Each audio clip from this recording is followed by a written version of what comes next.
교회를 다니다 보면 하나님과 예수님에 대해서는 우리가 많이 듣게 됩니다. 근데 성령님에 대해서는 잘 듣지 못하고 들어도 성령님이 과연 어떠한 존재이신가 하는 생각이 많이 들기도 합니다. 더 머리가 아프게 하는 건, 우리의 머리를 아프게 하는 건 하나님, 예수님, 성령님, 이분이 하나라는 겁니다. 그래서 삼위일체라는 말을 성경에는 나와 있지만 신학적인 용어로 많이 하곤 합니다. 과연 어떻게 세 분이 하나가 될 수 있을까? 또 한 분이 어떻게 셋일까? 이건 신학적으로 너무 복잡한 겁니다. 그래서 성령님을 이해하는 것이 더 어렵습니다. 예를 들어서 아빠가 회사에서는 직원이다. 그리고 집에서는 가장이다. 그리고 교회에서는 집사님이다. 이것은 3세기에 삼위일체에 대한 이단의 하나의 아주 중요한 기능적으로 하나님을 분류한 양태론이라는 이단의 그런 구분이었어요. 하나인데 역할이 세 개라는 겁니다. 근데 전혀 그것은 맞지 않다는 거죠. 이 삼위일체에 대한 부분을 이렇게 신학적으로도 많이 배우고 또 학교에서 이렇게 나누는데 이것을 제대로 이해하는 것은 쉽지가 않습니다.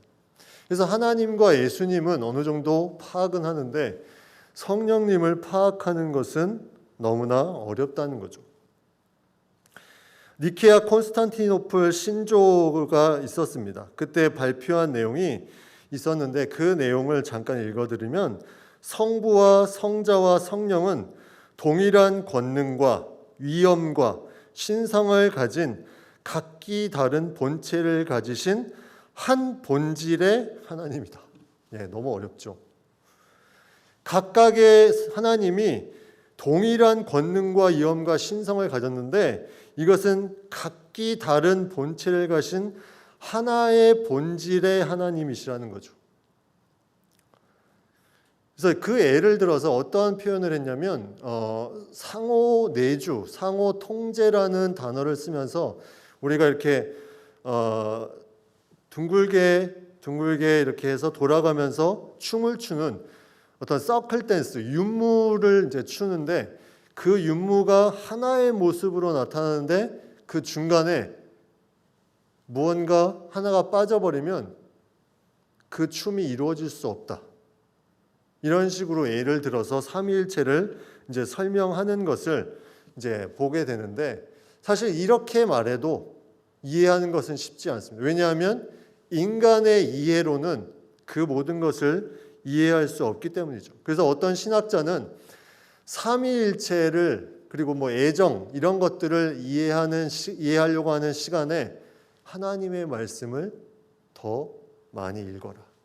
왜냐하면 그것은 파면 팔수록 인간의 이해로 할 수 없다는 것을 깨닫기 때문에 그 시간이 있으면 하나님의 말씀을 더 읽고 묵상해라. 이렇게 말하는 신학자가 있을 정도였습니다. 성경으로 우리는 이 성령님을 알 수밖에 없습니다. 성령님은 예수님께서 승천하신 후 10일 만에 강림하셨죠. 그러니까 부활하신 후 50일 만에, 그래서 오순절, 오순이 50일이죠. 오순절날 강림을 하셨습니다. 예수님께서 승천하시기 전에 제자들에게 하신 말씀이 있습니다. 볼지어다, 누가복음 24장 49절, 볼지어다 내가 내 아버지의 약속하신 것을 너희에게 보내리니 너희는 위로부터 능력을 입히올 때까지 이 성에 유하라 하시니라. 약속하신 것을 나타낼 때까지 그것을 보낼 것인데 이 성에 너희가 유하라는 거죠. 이 말은 다시 말하면 내가 승천하고 하나님 보좌 우편에 가게 되면 너희 스스로 무언가를 할 수 없다. 이것을 말씀해 주는 겁니다. 너희 스스로 무언가를 할 수 있다고 착각하지 마라. 내가 약속한 성령이 올 때까지 이 성에 유하라고 말씀하고 있습니다. 인간이 혼자서 무언가 할 수 없다는 것을 예수님께서 이렇게 말씀하시는 거죠. 구약 성경에는 이러한 성령에 대해서 나타낸 부분들이 있을까? 신약에 와서 오순절 사도행전 2장에 강림하신 성령님이 구약에서는 어떻게 나타나셨을까? 구약에도 물론 성령님이 나타납니다. 구약 성경에도 하나님의 신, 하나님의 영, 지혜의 신 이런 표현으로 성령님에 대해서 말씀하시지만 그 사역하는 것의 영향력이 구약 성경에는 특별한 사건에 대해서 특별하게 나타나셨다면 신약 성경에는 이제 임재하셔서 이 땅에 함께 하시고 우리 가운데 함께 하신다는 거죠. 그래서 보통 성경을 구약 성경은 오실 예수님에 대한 것, 신약 성경은 오신 예수님에 대한 것 이렇게 말씀을 구분하고 성령님이 오시고 나서는 이제 교회의 시대다. 구약 성경에는 하나님이 역사하신 시대, 성령님이 오시기 전까지는 예수님이 역사하신 시대, 그리고 성령님이 오시고 나서는 교회가 역사하는 시대 이렇게 구분을 하기도 하는데 엄밀히 말하면 그것은 바른 구분이 아닙니다. 왜냐하면 성부, 성자, 성령 하나님은 태초부터 함께 하시고 그 안에 상호 교제를 통해서 상호 내주를 통해서 함께 하시면서 지금까지 우리 가운데 거하시기 때문에 이것이 누구의 시대고 이렇게 구분짓는 것은 하나님을 이해하는 것에 바른 그런 기준이 될 수가 없다는 거죠. 그래서 창세기 말씀에 보면 우리가 이렇게 표현합니다. 내가가 아니라 복수로 표현합니다. 그 안에 함께 무언가 하나님께서 그 모든 것을 만드시고 이루셨다는 거죠. 요한복음 14장 6절 말씀에 보면 우리가 잘 아는 말씀이 있습니다. 내가 아버지께 구하겠으니 그가 또 다른 보혜사를 너희에게 주사 영원토록 너희와 함께 있게 하시리니 또 다른 보혜사를 너희에게 주실 것이다. 이 보혜사라는 말은 상담자, 도움을 주는 자, 위로하시는 자 이런 뜻이 있습니다. 근데 또 다른 보혜사라고 했습니다. 그러면 이 말씀을 한 예수님도 보혜사라는 뜻이죠. 예수님께서 승천하시기 전에 이 말씀을 통해서 제자들에게 약속을 합니다. 또 다른 보혜사를 너에게 주사 영원토록 너희와 함께 하실 것이다. 일시적인 것이 아니라 이제는 영원토록 함께 하실 것이다. 하나님은 예수님을 통해서 우리를 구원해 주시기 위해서 이 땅에 보내주셨습니다. 그리고 예수님은 우리가 혼자 있는 것을 우리가 가능하지 않는 것을 가능하게 하기 위해서 성령님을 영원토록 우리와 함께 하시는 것으로 약속을 하셨습니다. 근데 이러한 약속은 구약 성경에도 계속해서 말씀하신 약속이에요. 요엘 2장 28절 29절에 보면 그 후에 내가 내 신을 만민에게 부어주리니 너희 자녀들이 장래일을 말할 것이며 너희 늙은이는 꿈을 꾸며 너희 젊은이는 이상을 볼 것이며 그때 내가 또 내 신으로 남종과 여종에게 부어줄 것입니다. 근데 이 말씀을 오순절 사도행전 2장 오순절 성령 강림 역사의 이 말씀을 인용합니다. 성령 강림의 역사가 많은 전 세계에 온 사람들이 불같은 성령을 해서 각기 다른 방언을 하기 시작합니다. 그래서 어떤 사람들은 그 모습을 보고 술에 취한 것 같다. 술에 취한 것 같다. 성령의 응사가 폭발적으로 나타난 그 모습에 그렇게 표현하기도 했다는 거죠. 이러한 성경에 계속해서 예언되어져 있던 성령님이 예수님이 승천하시고 나서 오순절 다락방에 그곳에 강력하게 임재하시는 것을 우리가 말씀 가운데 보게 됩니다. 이 사도행전 2장에 나오는 초대교회의 성령의 역사는 그 놀라운 성령의 바람이 불어서 계속해서 흘러갑니다. 사도 바울을 통해서 전 세계 유럽을 중심으로 하는 이 복음이 계속해서 퍼져나갑니다. 그리고 유럽에서 퍼져나간 이 복음이 청교도를 통해서 미대륙에 가고 거기서 또 복음이 확장됩니다. 그 미국의 많은 선교사님들을 통해서 각 나라에 전파되고 우리나라도 그 복음이 들어와서 1907년에 평양 대부흥 운동이 일어납니다. 성령의 회개의 역사가 그곳에 일어나죠. 거기서 그치는 것이 아니라 우리나라를 거쳐서 중국 땅과 동남아시아 그리고 아프리카까지 이 성령이 엄청나게 폭발적으로 역사하는 시대, 바로 20세기입니다. 근데 20세기 때 한 가지 문제가 있었어요. 그 문제는 뭐냐면 성령이 어떤 하나의 신비적인 능력으로만 치부했다는 거죠. 이 성령님을 인격체로 간주하지 않고 내가 신앙생활 잘하면 이 능력을 받으면 무언가가 나타나는구나 이렇게 생각하는 많은 사람들이 있었다는 겁니다. 근데 그것이 아니라 성령님이 인격체라는 것을 통해서 책도 많이 나오게 되죠. 그전에는 성령님에 대한 책이 없다가 이제는 성령님에 대한 다양한 사역을 알면서 책들이 계속적으로 출판이 됩니다. 성령은 인격체시라는 거죠. 그래서 성경에서는 성령님을 가리킬 때 it이라는 대명사, 영어의 대명사를 쓰지 않고 he라는 사람을 가리키는, 인격체를 가리키는 대명사를 사용합니다.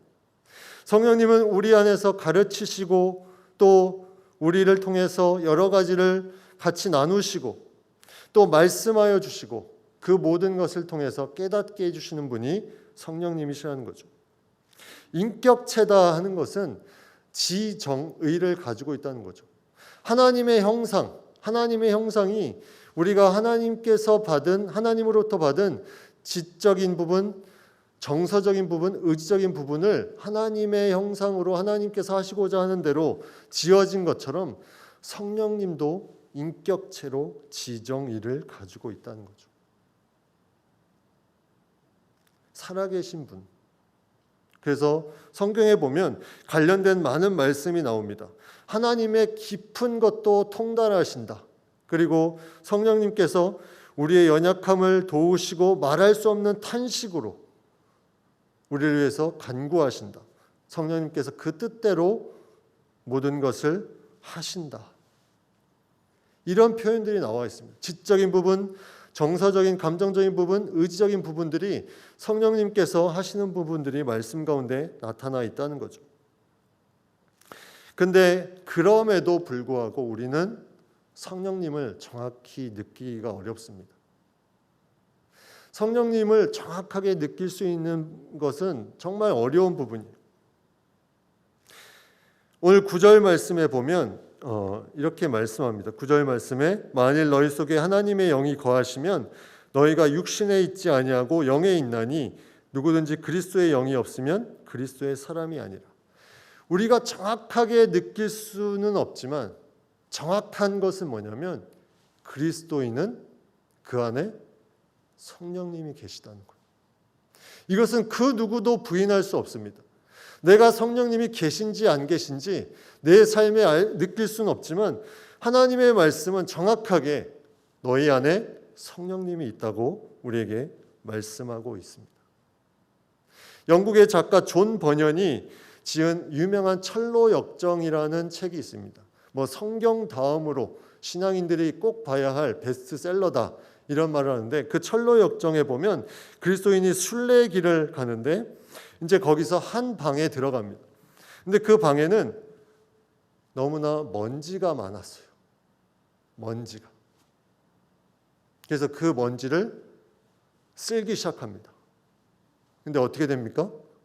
쓸면 쓸수록 먼지가 더 막 날아다니는 거예요. 근데 옆방에는 똑같이 먼지가 있는데 어떻게 했냐면 거기다가 물을 뿌렸습니다.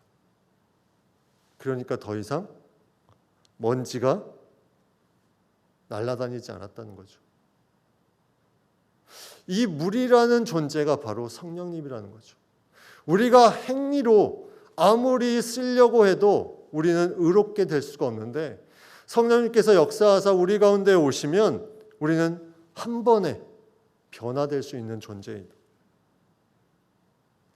오직 성령의 역사 안에서 우리가 깨끗하게 될 수 있다는 거죠. 4절 말씀에 보면 육신을 좇지 않고 그 영을 좇아 행하는 우리에게 율법의 요구를 이루어지게 하려 하심이니라. 이 말씀이 바로 연결이 됩니다. 그 영을 좇아 행하는 우리에게, 성령을 좇아 행하면 율법의 요구는 자연스럽게 이루어진다는 거죠.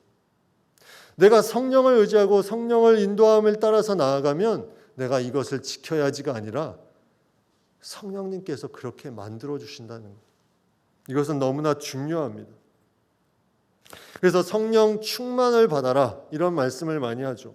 성령 충만한 자는 말의 지혜와 능력이 있습니다. 스데반이 그 많은 다른 나라에서 온 사람들과 얘기할 때 그들이 이기지 못하였다고 말씀할 때 그때 스데반은 어떻게 표현했냐면 지혜와 성령이 충만하여 저들이 이기지 못하였다고 말합니다. 성령 충만한 자는 또 성령이 가지고 계신 그 지정의가 그 안에서 변화됩니다. 성령이 충만한 사람은 어렵고 힘들지만 그 안에 기쁨과 평안을 찾을 수 있습니다. 바울과 실라가 빌립보 감옥에서 하나님을 찬송하고 기도합니다. 성령께서 함께 하시기 때문이죠. 그리고 내가 힘들고 무엇을 해야 될지 못할 때 성령께서 함께 하시는 자는 그것을 다시 딛고 일어설 수 있도록 그 은혜에 민감하게 반응하는 힘을 갖게 됩니다.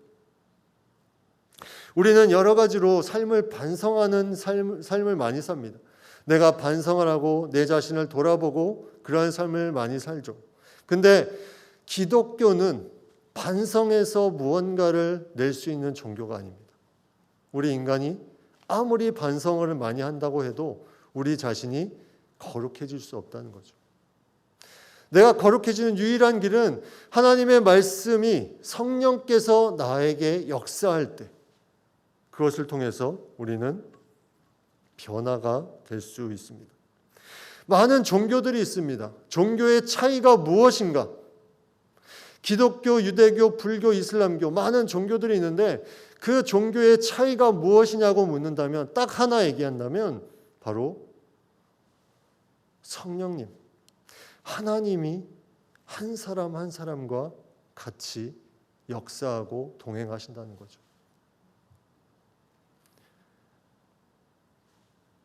교리로 가지고 역사되는 것이 아닙니다. 다른 종교들은 교리로 예전부터 내려온 무언가로 그 무엇을 가지고 하려고 하지만 그것은 의미가 없다는 거죠. 오로지 성령님 한 분만으로 우리가 그것을 가능하게 할 수 있다는 것입니다. 그래서 기독교는 성령의 종교다. 성령님의 종교다. 성령이 다스리는 그리스도인. 그 어떤 것도 그 나아가는 것을 막지 못하는, 세상이 감당할 수 없는 믿음을 갖게 하는 그 놀라운 능력이 바로 성령님이라는 거죠. 5절 6절 말씀에 보면 이렇게 말씀합니다. 육신을 좇는 자는 육신의 일을, 영을 좇는 자는 영의 일을 생각하나니 육신의 생각은 사망이요 영의 생각은 생명과 평안이니라. 우리는 율법이 다스리는 자가 아닙니다. 영이 다스리는 존재입니다. 내 안에 계신 성령님이 우리를 움직이는 존재입니다. 그렇기 때문에 그 역사는 내가 생각했던 것보다 엄청나게 더 크다는 거죠. 많은 사람들이 너무 이해 안 되는 부분들을 말합니다. 어떻게 이런 일이 일어났을까? 특히 우리가 감옥에 간 사람들을 보면 아까 바울과 실라도 얘기했지만 그 중에 우리나라에도 그러한 역사가 많이 있었다는 거죠. 흉악 범죄자, 연쇄 살인범. 그들이 감옥에 가서 종신형, 무기징역으로 살다가 예수님을 만납니다. 이것이 가능할까? 그 극악무도했던 그런 사람들이 가능하다는 거죠. 성령님은 불가능한 것이 없다는 겁니다. 모든 것이 가능하고 그 딱딱했던 그 사람들의 마음도 부드럽게 녹일 수 있는 놀라운 능력이 된다는 겁니다. 에스겔 36장 26절 27절 말씀에 또 새 영을 너희 속에 두고 새 마음을 너희에게 주되 너희 육신에게 굳은 마음을 제하고 부드러운 마음을 줄 것이며 또 내 신을 너희 속에 두어 너희로 내 율례를 행하게 하리니 너희가 내 규례를 지켜 행할지라. 굳은 마음을 부드러운 마음으로 만들어 주신다는 겁니다. 나에게 있었던 그런 딱딱한 부분들, 그것은 유일하게 성령님께 내가 나아가면 부드럽게 될 수 있는 놀라운 능력을 우리에게 주신다는 거죠. 내 삶에 딱딱한 부분이 있습니까? 무언가 아무리 해도 풀리지 않는 그 어떤 것이 있습니까? 나의 기질조차도 오랫동안 기도했지만 안 되는 그 장벽과 같은 저 한 사람조차도 성령님께서 역사하면 그 안에 부드러운 마음을 주신다는 거죠. 기독교는 힘을 자랑하는 종교가 아닙니다. 그래서 우리가 힘을 자랑하면서 내가 가지고 있는 그 무엇, 내가 경험했던 그 무엇을 가지고 내 자신을 드러내는 종교가 아니죠. 내가 말을 잘한다고 저 사람이 기독교인답다 이런 말을 할 수 없습니다.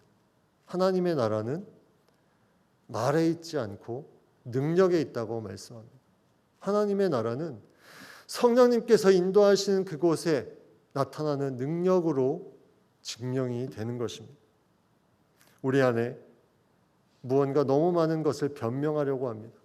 너무 많은 말들을 하면서 그것을 하려고 합니다. 그러나 우리가 해야 될 것은 성령님을 의지하는 것.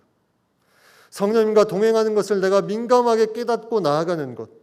이것이 복음이 능력이 되는 유일한 길인 것을 우리가 기억해야 됩니다. 성령의 힘을 얻으려면 나의 모든 것을 하나씩 내려놓아야 됩니다. 내 안에 너무나 많은 것들이 차여 있으면 성령의 인도함을 받을 수 없습니다. 전도자였던 드와이트 무디 목사님은 설교를 듣는 교인들에게 유리컵을 들고 이런 설교를 했습니다. 이 안에 공기를 조금도 남기지 않고 뺄 수 있는 사람, 어떻게 뺄 수 있는지 나에게 한번 알려달라. 그래서 어떤 사람이 얘기를 합니다. 공기 펌프를 가져와서 이 빼는 것을 가지고 와서 다 빼면 됩니다. 근데 그렇게 빼면 어떻게 됩니까? 유리도 같이 깨지게 되죠. 인간의 힘으로 그것을 빼려고 하면 그 안에 있던 유리조차도 다 깨지게 됩니다. 그때 이 무디 목사님이 이렇게 말합니다. 그리스도인이 생활에서 공기를 빼는 것처럼 내 안에 내 자신을 빼는 것은 한 가지밖에 없다. 그것은 물을 유리병에 채우듯이 성령으로 채우는 것이다. 내가 계속해서 성령으로 채울 때 내 자신의 것들이 하나씩 빠져나간다는 거죠.